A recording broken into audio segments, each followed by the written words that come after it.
नमस्कार, मी प्रीती खंडागळे. आपण पाहता आवाज इंडिया मराठी.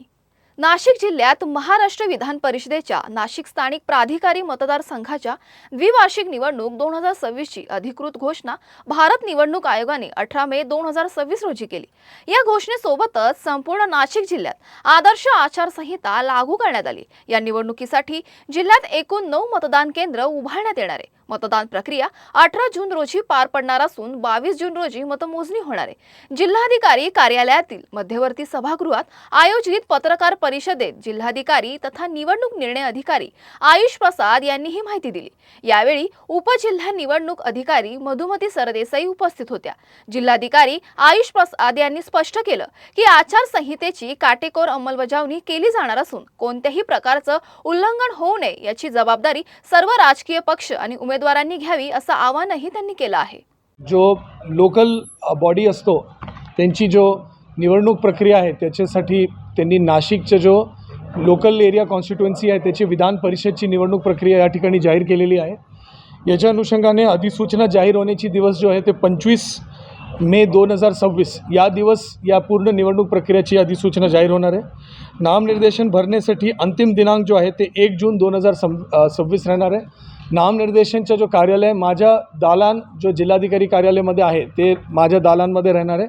सकाळी 11 ते दुपारी 3 वाजेपर्यंत जसे एक निवडणूक इलेक्शनमध्ये असतो त्या पद्धतीमध्ये या ठिकाणी प्रक्रिया राहणार आहे. 2 जून 2026 जो एक मंगळवार आहे त्या दिवस नामनिर्देशन पत्राची छाननी होणार आहे. उमेदवारांना माघार घेण्यासाठी 2 दिवसाचा वेळ परत राहणार आहे आणि माघार घेण्यासाठी शेवटची तारीख जो आहे ते 4 जून 2026 आहे. याच्यानंतर प्रचारासाठी 2 आठवडा म्हणजे मतदानाचा दिवस 18 जून 2026 या दिवस मतदानाचा दिवस आहे. मतदानाची कालावधी जो साधारण बाकी इलेक्शन्स असतो ते सकाळी 7 वाजेपासून सुरू होतो, परंतु या निवडणुकीमध्ये मतदारांची संख्या कमी असल्यामुळे मतदानाची कालावधीमध्ये एक मोठा फरक आहे. ते सकाळी 8 ते संध्याकाळी 4 वाजेपर्यंत आहे. मतमोजणीची दिवस जो आहे ते 22 जून सोमवारचे दिवस आहे आणि ज्या दिवस म्हणजे सगळे निवडणूक प्रक्रिया पूर्ण होईल ते आहे 25 तारीख. या प्रक्रियामध्ये इतर निवडणुकीची तुलनेमध्ये एक मोठी बदल ही असते की खर्चेच्या कुठल्याही याच्यामध्ये म्हणजे लिमिट या हिशोब याच्यामध्ये नसतो. परवानगी व इतर गोष्टीसाठी नोडल अधिकारीची नेमणूक विभिन्न उपजिल्हाधिकारीला करण्यात आलेला आहे. त्याच्या संदर्भात काल प्रेस नोट पण एक जाहीर करण्यात आला होता. तर त्याच्या अनुषंगाने या गोष्टी राहणार आहे. फक्त जो निवडणूक खर्चाचा जो हिशोब आहे त्याच्या जो एक्सपेंडिचरचा जो पार्ट असतो त्याच्याबद्दल कुठल्या प्रकारचा आपण हिशोब या कुठल्या प्रकारचं आपण तपासणी इतर जसे विधानसभा इलेक्शनमध्ये 3 वेळा आपण तपासतो त्याला, याच्यामध्ये कुठल्या प्रकारची तपासणी त्या संदर्भामध्ये नसतो. याची जो मतदार केंद्र आहे ते तहसील प्रत्येक तहसीलमध्ये एक राहणार आहे आणि उपविभागीय अधिकारी स्तरावर एक राहणार आहे.